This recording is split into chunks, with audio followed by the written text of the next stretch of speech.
I've got so many opinions on Peter Pan. It's like he's your new nemesis right now. And you know what? Segue. So does somebody else got an opinion. Everybody's got opinions. We got Well done, What a Damn. Dang, dude, they should put you on segue. news. This guy. Take it to the weather. We got the weather. Oh, Good. this is Bob Chuck with the AccuWeather weather over there. Yeah. Did anybody listen to the speak pipe from Isaiah, I'm in Delaware. Delaware? I have not. Charles and I just listened to it. I just listened Tell to me it. about it. Well, there's a place on our website that allows you to write in or Yes, there record is. yourself and ask a podcast question. Isaiah wrote in. He doesn't really have a question per se, but he has more kind of comments and thoughts on the previous episode we did when we were talking about starting a business, the foundation of a business. So he is I'm gonna have Wiser. Wiser, just put the thing in there. Put it in there. I was going to play it. So play it for we're- everybody. yeah, Yeah, do this for the everybody sun. can listen to it. Yo, my name's Isaiah Myers. I'm a food safety specialist for Blue Bottle Coffee, actually. I was just listening to the Monday episode about starting a coffee shop, and I decided to call in because of the whole little Blue Bottle bit. But I also just kind of wanted to say, as someone that's going on a little over a decade in the coffee industry, the dream to open a coffee shop, I feel like that's everyone's goal. And I feel like, yes, I kind of wanted that for a while. But then there was something that came over me after being a part of so many coffee companies starting up that I was just like, no, I'm good. Like it's just a lot. But I will say, I love that I get to work for such a good company that allows me to provide for my family and be around coffee and allows my voice to be valued. And so I get to talk with the biggest coffee people in the coffee biz and have conversations where I know that they're hearing me out, taking what I say to heart, even if I'm not a part of a conversation in a way where I'm actually the decision maker. I know my voice is actually weighed into the decisions. That's pretty sick. Like, you know, it's cool that I get to help a reputable coffee company, a cool coffee company like Blue Bottle, do what they do and help them function. And like I said, like provide for my family. Just super cool. Also, I had to go to a Verve the other day because you guys were closed when I was in Santa Cruz. What the heck, bro? Anyways, I love you guys, actually. All right, peace. I like somebody that's blow up our spot in a nice way. So double segue in here because I got the notes from Wiser. We're expanding our hours. Oh, this guy. You I asked thought for I it. had a good Boom. segue. You Your got it. segue. You know, you just showed up a little too early, man. We were That's always all. thinking about you. That's all Isaiah. Shout out to Isaiah for giving me that one. So, Jared, you might have some insight on this because I don't quite understand what this means. It says over the next few weeks, Swift Street, Portola, and Aptos will be closing later at 4 p.m. Does that mean it's happening in the next few weeks? Yeah. Or we're going to be open later, but only for We are the next few transitioning weeks? to those hours. Starting April And, 1st. Yeah, Yeah. April 1st is the plan. That's what I need. Correct. Yeah, it'll April be open 1st, we're going to be till open till 4. 4. And that will be the goal. Not the goal. That's what's happening, yeah. Which still isn't as late as we were open in the beginning. But we had a conversation about this yesterday with our, I don't know, management consultant, would you say, about shorter hours. So we started doing really short hours during the pandemic. We were closed at what, 1 o'clock or 1 something? o'clock, yeah.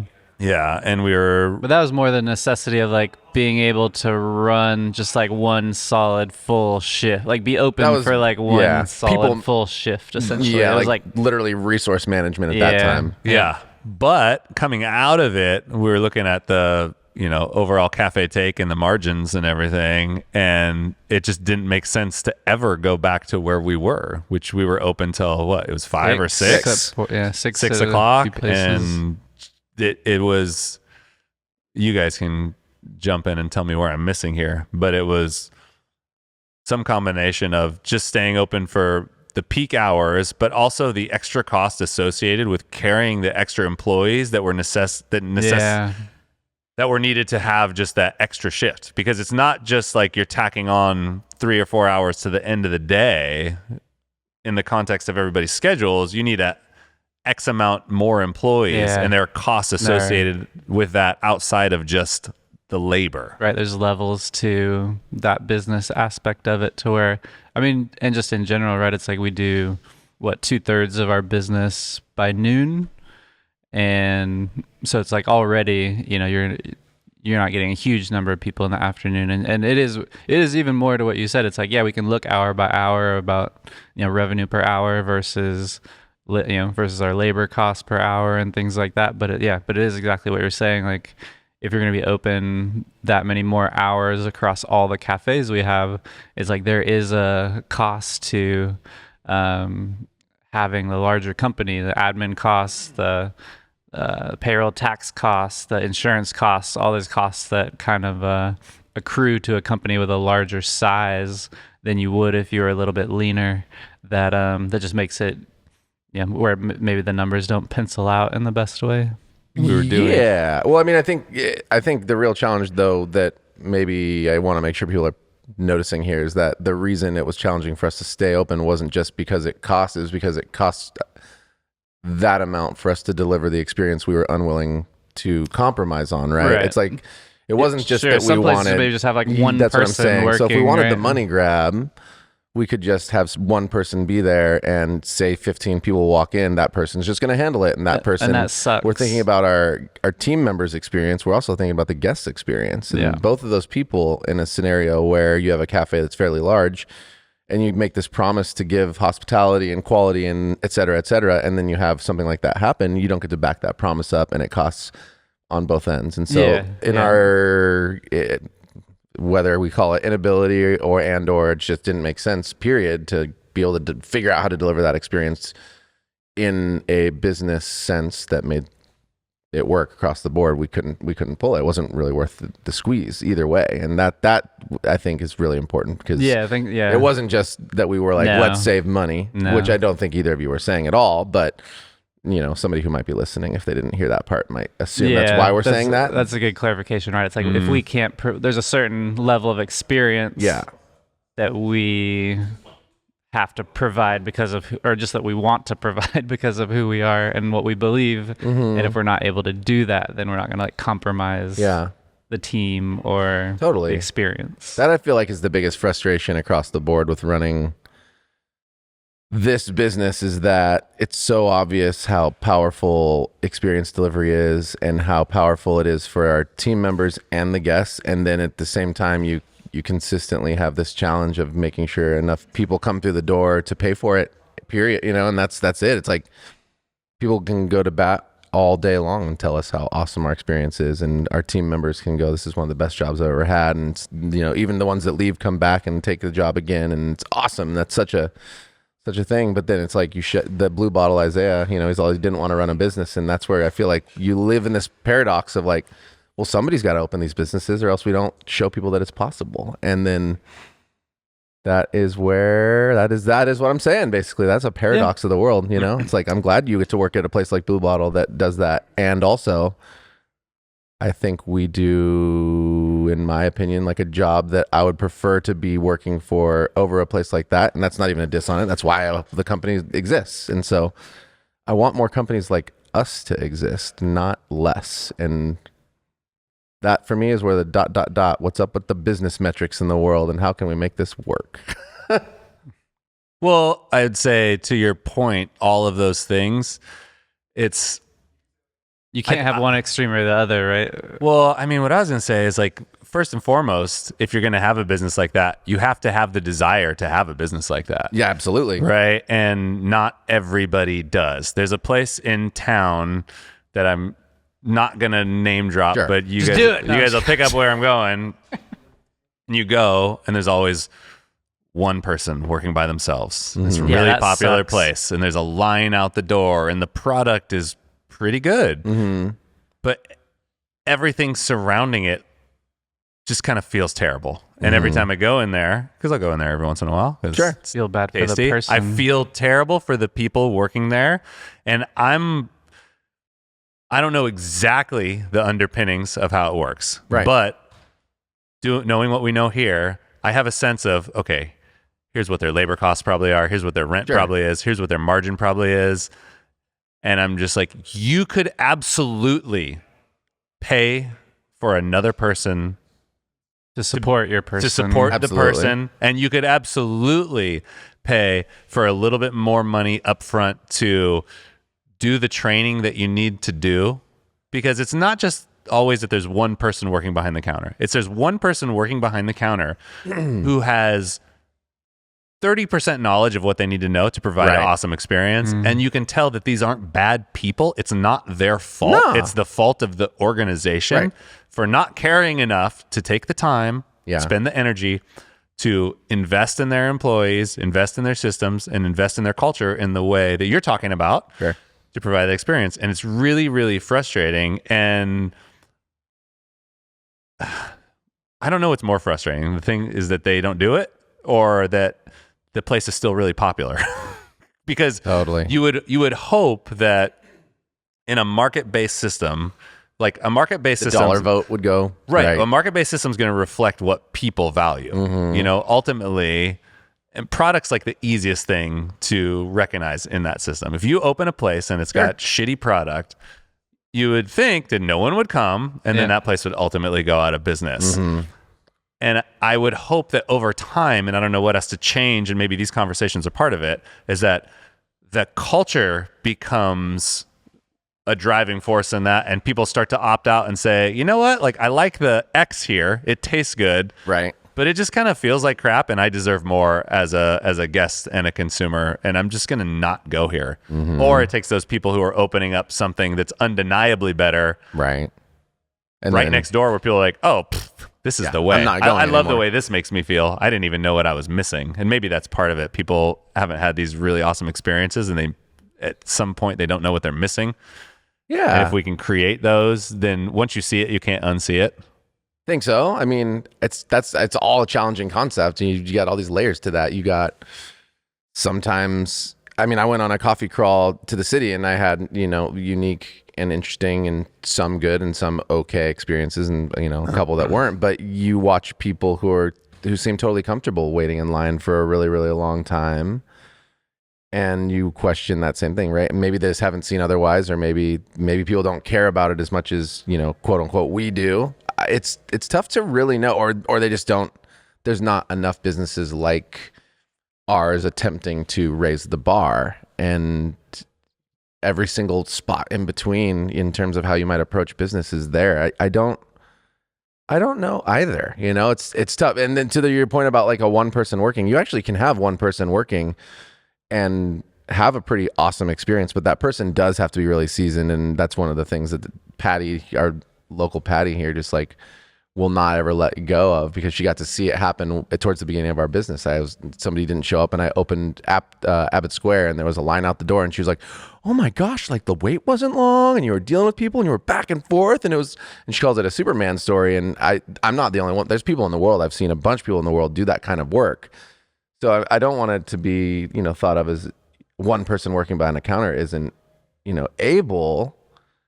There's a set of cultural values and an approach and a way to make people feel both, behind the counter and in front of the counter. And I guess to your point, that's what's frustrating to me is it's like, do people just not believe the juice is worth the squeeze? Maybe, wanting to have a business and then just getting demoralized by looking at places that you're talking about, which is like, well, they're killing it and they don't have to spend all this time and energy and money. Like, why the fuck should I? My gut feeling is that for business owners,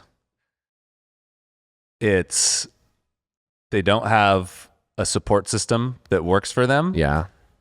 And we're fair. really fortunate in that we have each other. And a lot of people Yeah. and a lot of people don't have that. And if I look at our business and think of, granted, we have a great team, but it's Yeah. like, But if you took it back, here's right. where I'm going to like walk everything back. It's like, we wouldn't have the team we have Right. if we didn't have the three of us, because we wouldn't be We could break off chunks to help each other. growing and Yeah, fostering all those absolutely. people to the best of their ability. It just wouldn't happen. Sure. So if I had to do everything alone, it's easy to see where I'm just like, fuck, I'm Yeah. tired, I'm irritable, I'm grumpy, I have a ton of responsibility. Totally. I'm overwhelmed and I'm all the time. overwhelmed. Yeah. And it's really That's easy fair. in that situation to be like, ugh, I don't know. Right. Just here, you're on the schedule, like figure it out. Yeah. And I So- think that's very real. And Yeah, for, like the solo entrepreneur. Yeah, and I think that's where a lot of people are at, is where it's not that some people don't care, for sure. Some people don't care. And Yeah, then I think some people really do care,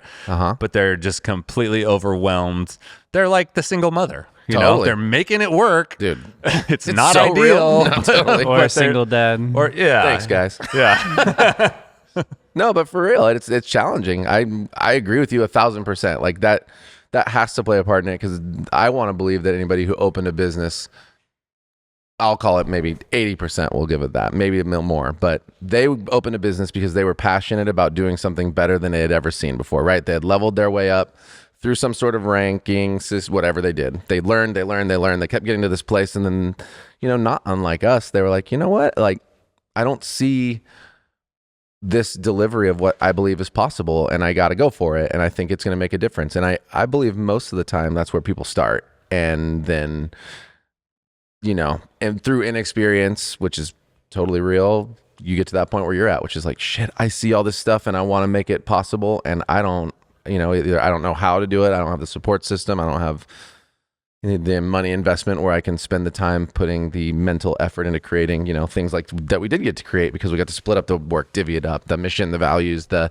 approach to training, and all of the things that we could sometimes take for granted that we do have here. But, I don't think we do. I know that we all have had to put in a shit ton of effort into making these things happen. And I always tell people that I would never open a business by myself. Yeah, no, same. All the people who ask us questions, never, I'm like, do not do it by yourself. And if you're going to be like the sole operator, you got to find the number 2 or 2 and 3 that are going to, and figure out what that can look like to provide them enough time and energy to like help you build it. Yeah, that plus again, dude, it's like, I don't know, it comes up every episode, but it's like that like EO network that I'm a part of. It's like the vast majority of the people who are part of that are like solo entrepreneurs. Yeah. Right. And it's like that EO like business peer network is like their support. Right. It's like when they don't have somebody else. Yeah. Like that was almost kind of like originally like where it came from, was like to support like people that just solo entrepreneurs that own businesses by themselves. I also think there's it's a growing trend, but it's not as mainstream as it's going to be, is this culture of workplace culture of hospitality, culture of guest service.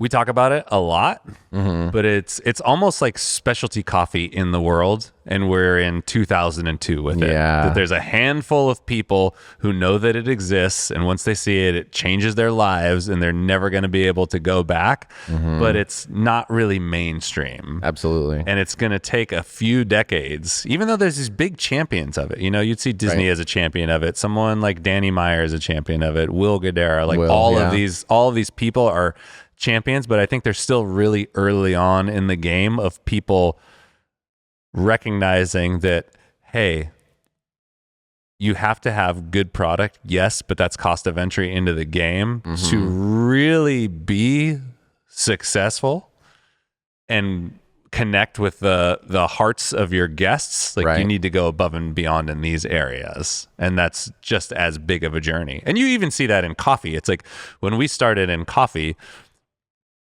the vast majority of people who were at a high level in specialty coffee, competing in barista competitions, opening the shops of the day that were driving the industry forwards, 99% of them were focused solely on product. Absolutely. Service and hospitality was an afterthought, and some people had it down as much to where it's, yeah, I'm nice to people, but it's not something that we train. It's not something that I think about.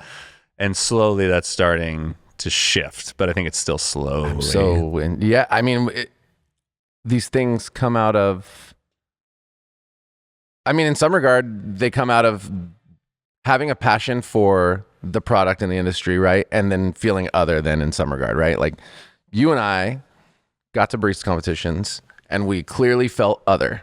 And it wasn't even that we were treated necessarily poorly by people, but we got there and the way that we looked and felt and acted and behaved was not at all like the people in this place. And we were thinking critically about that over time and saying to ourselves, what is something that is missing? And that was, the opportunity to help more people feel connected to this thing. So hospitality is where we started, right? It was the first thing that we noticed, and even before we were pro enough to really drop our egos in some regard, right? It was just like, okay, let's just be nice to people and convince people that we know a lot, but we're not going to make them feel dumb. And we're basically going to, in our own special fun way, force specialty coffee into their mouths in some regard, in a way where they're totally willing to accept it until they love it. And that sounds more aggressive than it is, but what that means, I'm going to force it into your mouth. It would mean like, hey, try this espresso with me. Try this espresso. It was just like relentless suggestion of like, do this with me because we're passionate about it. But it was that concept of,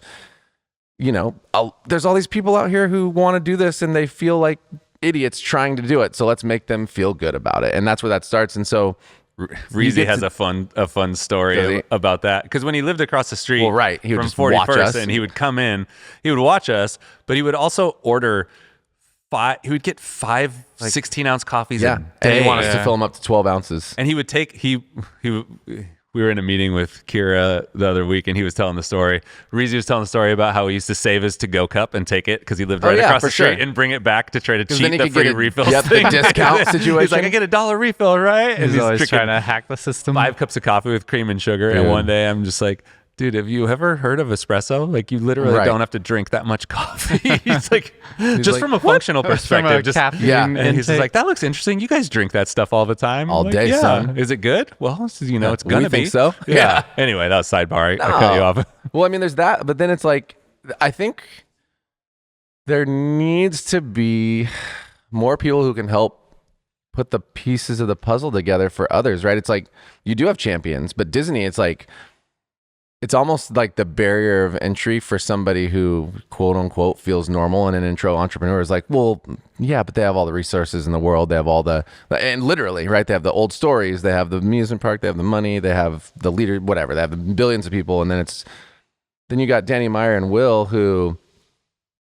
there's not a lot of connection pieces to like how it started, in terms of, we don't have resources and funding and people. It's always like, these places are already doing well enough, and then we leveled them up with this, know? And it's like, this is where we learn to level up. And I'm not trying to take away from them. It's all genius concepts, but there's not a lot of people out there who are like, how do we take the person who is the solo entrepreneur and help them package, learn, and deliver how to do this in a way where it benefits their business and themselves to springboard them in some regard forward. There's all sorts of conversations, but there's no application unless they either figure out the time and space, again, to do it themselves in some regard, or what, I guess, is the thing, ... pay for themselves to go somewhere. Yeah, it's like, it's often led by the person starting the business, but at its base, if somebody believes in hospitality and is starting a hospitality-based business, in the way that we were able to grow, it wasn't because we had a ton of resources. It was because we believed in creating connections with people. Right. And like creating that emotion that the guest feels when they have a really positive experience. Mm-hmm. And that doesn't cost any money. No, right? but it costs brain power and relentless, banging your head against the wall to figure out how to make it connect to people and look through the guest's eyes, right? And that's not just like doing it how you would like it only, And I think that's where it's an interesting game. But I agree with you. That's not a bad place to start, right? It's a beautiful place to start. Good because point. It was daunting too, because I was just like, that was a block for me. It's like, these companies are big. They have exactly what you said. They have unlimited resources. Mm-hmm. That feels like a big mountain to climb. But then over time, if you boil it down to what the essence is, it's exactly what Charles talks about, to where it's the magic of Disney is that Walt was just obsessed enough to want to do that, to where he wants to walk the park and see everything and pretend that he's the guest and figure that out. And the same thing if you're reading Unreasonable Hospitality. Mm-hmm. It's not like they landed in a place where, cool, we have a restaurant that's popping. It's someone saw, I think my favorite part of that book is when he talks to whoever the chef of the restaurant was, and they were talking about leveling up the experience. And he's like, look, we can do this together, but here's what I need from you. I need you to respect what happens in the front of house on the guest service side Right. as much as everyone respects what happens in the kitchen, as much as everyone respects your cuisine and your, culinary prowess. Like, Sure. you need to take this into account, because we can't have the ultimate experience without both of those. And how those things started were like, a lot of it's really simple stories. You just have to be wanting and have the bandwidth to do it. Like the place where it's like, oh, people are sitting there having dinner and their parking meter is about Right. to run out, and they're just like, don't even worry about it. We're going to send someone out and pump like Right. 10 quarters into the meter, and you just go ahead and enjoy the rest of your dinner. It's Yeah. like a lot of these little things to where it's like, what do you wish someone would have done for you? Like what? Yeah, how do you create these emotions for people that you would want to feel if you were having like a peak experience? Right. And different people definitely have different preferences and want to be treated differently. And that's Right. definitely expert level hospitality, but it's not a bad exercise to say like, okay, cool. What are the best experiences that I've ever had? Yeah. What are times when I've felt the most uplifted, connected, inspired, excited? And what are the keys to all of those? What do those things have Yeah. in common? And just starting there, Yeah. making that list and then just going. And I agree with you, Chuck. It doesn't cost any money to do that. And that was, I mean, even for as big as Disney is, that was what Walt wanted to do at the beginning. He's like, how do I get people to feel that they love having this experience, Absolutely. right? And that's what he always approached it as, is like, how can I get people to feel like certain way, Right. Get to feel something strongly, because then for me, like once I have that association of having a great experience and having this great feeling of being taken care of, or just like having my mind blown with an experience, it's like that, I feel like bonds me to that company and that brand. And I want to have that again. 100%. And without that foresight, you end up with Great America. And Great America's fine if you want to go on a really fast roller coaster. But I think there's a really small percentage of people in the world who That's a Six say, Flags for everybody who's not in the Bay Area. By the way. yeah, my That's bad. okay. No, Yeah. that's okay. Same. Yeah. there's a small percentage of people in the world who say, I feel such a connection with Six Flags, Great America. I feel like I can actually guarantee you I know why, though. Go on. I get it. Like, Yeah. people don't feel that way, but people will wear Mickey Mouse and Disney shirts, Yeah. and it's like a whole thing. Totally. You know, like, Mhm. so because they don't have that, No, they totally. don't have that same level of intentionality or emotional connection. They're not seeing. It's just It just doesn't run as deep, right? Yeah, Because those people who love Great America until they have the other experience, what they do is they go have a lot of fun with their friends, right? It's like the same people who like love going to the fair every year, but then they go to Great America and they're like, oh, Great America is way sicker than the fair, but I can't afford to go there. It just doesn't come to me. But it's like all that comes down to is breaking it down is you go usually with some sort of little community and you made some memories. Yeah, right? but it's still it's like- not Great America so much as it's who you went with to have an adventure, right? Well, yes. And Great America provided that, but then you go up the lines. I think and then that's true. Deep emotion goes. It's more geniusly built in. Yeah, I guess the analogy that I'm making is Great America is like a product focused business. Oh, no, It's totally a coffee agree. shop Yeah. that has really good coffee, but Yeah. the service and the hospitality is meh. Right. Whereas- and then it's reliant on who you go with, not Right. If you're with your friends, you're gonna have a good time, but that's it. Yeah. Yeah. And then it's like Disney's like cat and cloud, bro. no. We should be making people feel good. You could go if you were the type. if you had to, right, go to all the amusement parks by yourself, and let's just assume that you are not like only loving amusement parks because they're like the crazy flippy rides. You would go to all of them, and you by yourself would probably have the most fun and interesting experience at a Disney theme park versus those other ones. And that's kind of where I was going with that. It's like it's same page as you. It's the overall experience. It's like the energy's not coming from the place at the other places. It's coming Yeah, from who you exactly. go with, where Disney's got such a sense of occasion to it that you can't help but feel something from the time you walk through downtown Disney to the No, time it's you walk up crazy. to the door, and in even the way you enter into the park with the big Mickey and the flowers, which is Something happens. now iconic, Yeah. of course. But I don't know. I felt it's just cool. Like, I have these really old pictures of me in front of that thing and fucking, I don't know, 1983, 84 or something. It's like, and I just, when I first took Eleanor there, my first thought was, I want to recreate that picture with her. Right. You know, Isn't that a trip? it's kind of a trip. Yeah. I mean, it's still a trip to me that, I mean, I've had passes and gone for so long that there are times when I go down more so to take the girls at this point and it's less for me.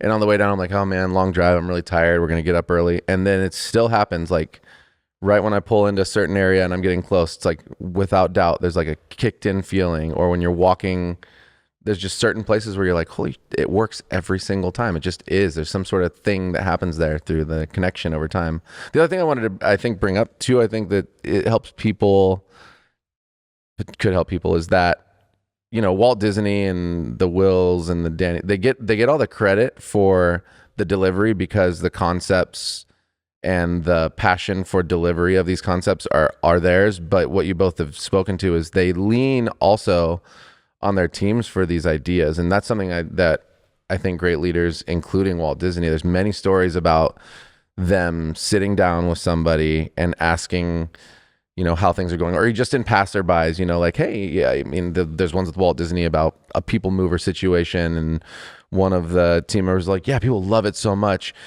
You know, there's one thing though, like people get in, it's a little bit low. A lot of people hit their heads on it, you know, or things like, they give suggestions about how to improve the experience, whether, you know, and this is where you need to have a mission and values that allow you to take those concepts and turn them into something. But that is, I think, to the credit of people who care about delivering the experiences, they will take teamwork, and that's I think the only way for you to really get the elevated overall, you know, banger is it's going to take the ideas of 11 people versus the ideas of one. And that's, I think, something as well that we've believed in too. And I know that is a huge win for a lot of these companies who've made it. Is we talk about teams here right now, you know, in terms of we had 3 owners, and we've mentioned that our team is amazing, but it's always been that as well, as, you know, people who are willing to bring a way for us to elevate who we are to the table, and being able to lean into those things and apply them toward the business is a huge key to success.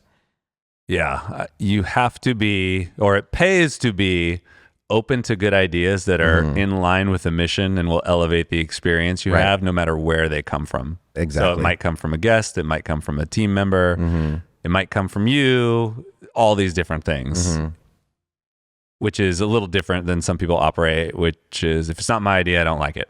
Right. I think that's just why I wanted to talk about it. Well, it's not my idea, or maybe, you know, it's not my company, so I don't want to, you know, it's like, whatever, I'm not going to give my idea, even if it's like a genius one. And I think that's something that, you know, is often overlooked, because people do give so much credit specifically to the people who are the owners and the founders of the place. And it's deserved because they created the concepts, but oftentimes the growth and the trajectory of the place comes down to the shared growth and vision, you know, between an amazing team and them. And then I'd add into that like I believe that like you're going to get more of those suggestions in a company or workplace where your team members feel taken care of, and where they enjoy like the work culture and atmosphere, and that's just going to continue to drive those companies forward versus companies that don't have maybe the best culture or like work environment for the team members, aren't going to feel as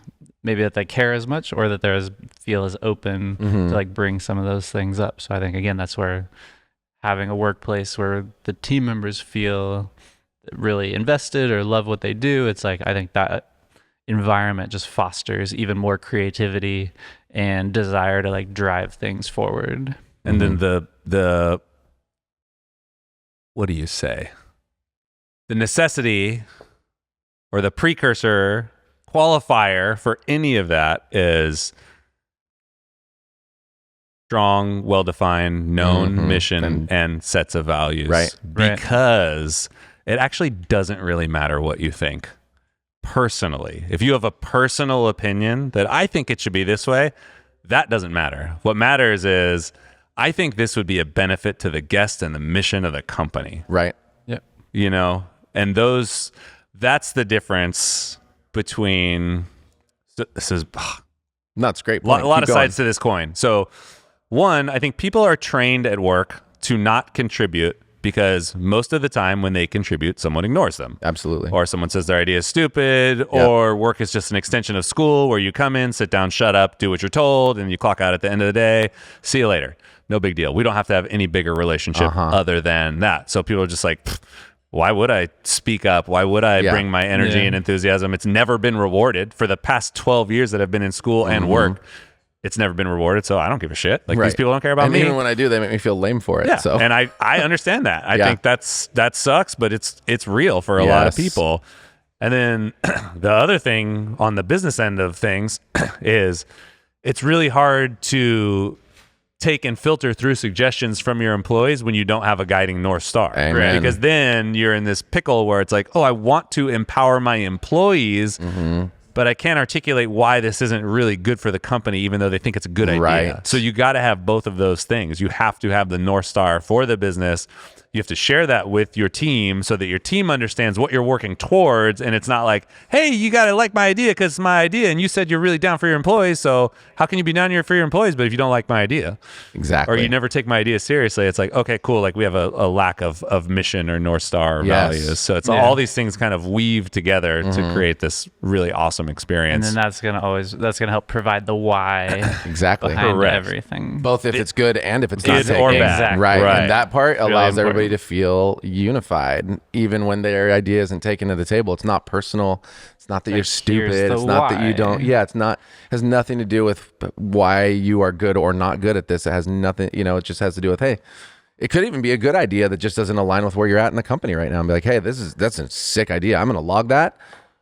We just don't have, right now is just not the time for right it. now And we're here really is why, focused on this. And if you frame it like that, then you don't close them off from contributing things Exactly. in the future. You build a deeper understanding of what you're trying to do together so that their future ideas, because people have so many ideas. Right. It's like their future ideas, You met they're this not guy going to be named scared to bring them to Jared the table. Truby? They're going to be better. got A a lot, lot of of ideas. I'm an idea person. I work with the I work with the customer.